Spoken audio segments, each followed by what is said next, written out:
Mas Guti dari awal sebenarnya udah bisa ngobrol, sebenarnya realitinya dia udah bisa ngobrol, udah bisa sampai terus apa sampai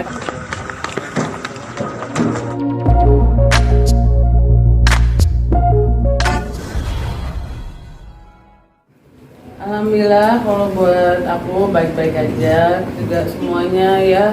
Alhamdulillah lah sampai detik ini Mas Guti udah bisa dibilangin stabil semuanya, semua juga berjalan dengan baik insyaallah aja. Sudah ada komunikasi apa aja sih dengan kondisi yang sudah stabil?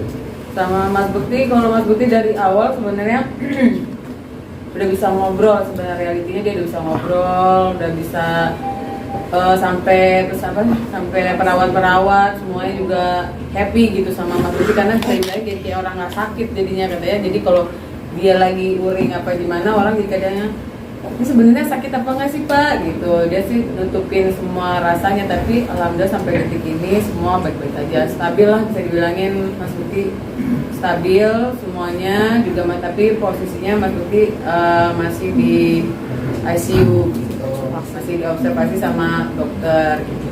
Kemarin kan anak-anak hadir ya untuk jenguk, reaksinya seperti apa? Alhamdulillah, nah ini yang kita tunggu-tunggu sebenarnya. Kita udah hampir seminggu lebih tak ketemu, aku juga lewat online aja sama mama gitu. Nah yang sebelumnya Mas Guti tuh kan emang nggak inget kan, emang nggak inget keadaan gitu, terus kayak gitu dia nama anak juga lupa gitu, aku nggak pernah forsir dia untuk mengingat sesuatu. Alhamdulillah dia mulai inget nama-namanya disebutin gitu, terus sampai kemarin dia bisa jadi nyari-nyari anak-anaknya, makanya dokter berharap aku bawa anak aku dua-duanya, dan masya Allahnya dia malah inget anak kita ada 3, jadi yang ketiga juga disebut-sebut gitu, dan happy banget sih Mas Guti sampai detik ini. Anak-anak aku juga stay di sini gitu ya, buat karena memang untuk bikin observasi Mas Guti sama anak-anak gitu, karena katanya bikin semangat, dia lebih ingat sih sama anak-anak, jadi kayak dia pengen sebenarnya jadi figur ayah di sini gitu, jadi dia malah yang ngajarin anak-anak yang nggak pernah ngajarin kayak nyanyi, dia ngajarin nyanyi, ngajarin kalau ngeliat anak-anaknya dia ayo kita berdoa, kata dia begitu, berdoa terus habis itu nanti kayak bikin kita sama suster-susternya, ayo aku mau dengerin kalian bikin permainan, jadi dalam ruangan kita bikin permainan gitu, jadi dia happy sih ada anak-anak gitu. Anak-anak reaksi melihat ayahnya yang untuk sekian lama, hampir seminggu ya? Nah, gimana reaksi mereka berdua? Sampai sebelum keadaan ini aku selalu ngomong keadaan ayah kayak gini gitu, dan akhirnya kan dia ngeliat kan bapaknya yang sebenarnya kayak gimana gitu. Terus ya kalau nanti jangan kaget ya kalau ayah nanti ceritanya suka bicaranya suka lompat-lompat, aku bilang gitu. Terus yang kakak sih yang paling utama, yang paling sensitif gitu, setiap gue doain langsung ketemu ayah langsung happy gitu, langsung nangis gitu. Oleh yang kedua bisa nahan diri gitu, jadi happy dua-duanya juga. Ayahnya langsung yang tadinya lupa gitu kali ya sama kondisinya, langsung pengen bangun aja gitu, rasanya langsung pengen meluk anak-anaknya gitu. Sempat dibawain apa sih sama anak-anak?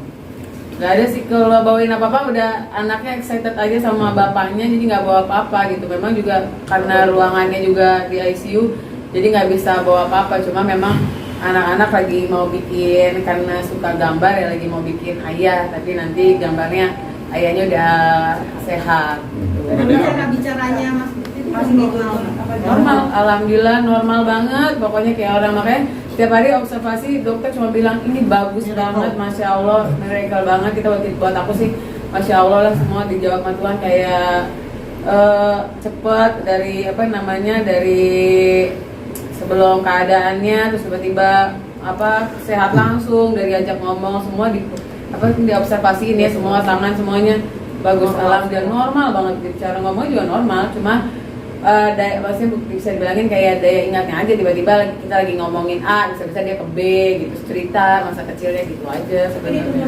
Bicara sama Kak Dila nggak? Apa? Nuntun bicaranya Kak Bekti gitu, atau seperti apa sih? Enggak, kalau aku cuma kayak biasa aja, kayak aku nggak pernah mau bikin ayah mikir sesuatu, cuma datang kita kayak happy aja, ayah selamat pagi gitu-gitu, terus nanti dia kaget gitu, terus oh ada bunda gitu. Terus nanti kita ngobrol biasa, tiba-tiba Bunda lagi ngapain, Bunda lagi pergi ya, Bunda kemana gitu-gitu aja. Jadi aku ngikutin flow-nya ayah mau ngomongin apa gitu. Tapi apa sih yang dikhawatirkan dari Mbak Dila sendiri terhadap kesehatan tersebut? Karena ini bukan dibilangin, ini bukan penyakit yang bisa dibilangin apa ya, baik-baik aja. Dokter pun ini makanya ini keajaiban banget.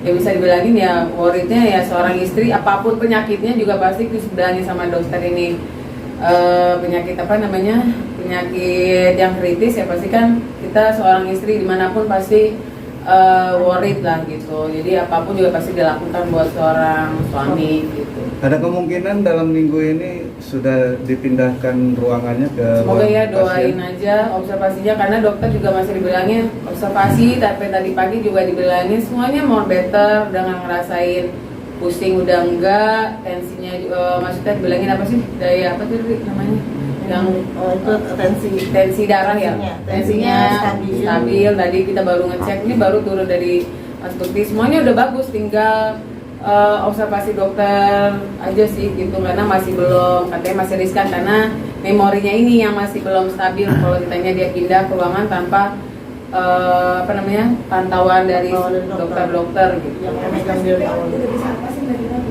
Apa? Yang paling penting udah bisa apa dari Udah bisa menghibur Mbak. Oh iya benar.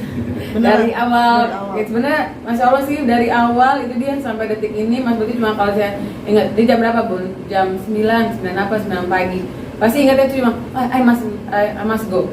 Oh one walking. Dia bilang gitu, so itu yang pikiran dia udah nggak sabar gitu. Kadang suka aku bilang kenapa? Enggak, aku ini ada kerjaan loh Bun hari ini gini-gini, padahal otaknya dia intinya kerjaan, karena dia mikirnya Karena dia workaholic juga kan. workaholic, jadinya itu yang dipikirinnya sih sebenarnya gitu. Tapi masih mengingat tanggal 28 nggak sih? Apa? Masih mengingat tanggal 28 itu? Ya dia nggak mau sebenarnya disebut tanggal 28 karena dia yang dia tahu tanggal 28 itu hari happy dia, momen dia, jadi dia berharapnya nggak hilang gitu. Nanti insya Allah aku udah punya mikirin lah kalau dia bisa pindah kamar, pengen buat sesuatu yang bikin dia happy gitu. Mbak Dila, cukup itu masih cukup sulit nggak sih memberikan memori ketika harus mengenali anak-anak itu satu? Enggak lah, enggak, kalau itu sih enggak. Aku ya masih seorang ibu kayak oh ternyata dia nggak ingat, dia lagi flow-nya ke masa lalu gitu. Masa lalu maksudnya dia lagi mikirin masa kecil dia, lagi banyak cerita tentang mamanya, tentang papanya, terus tentang adik-adiknya, main dia, terus nama-nama yang aku baru kenal gitu-gitu.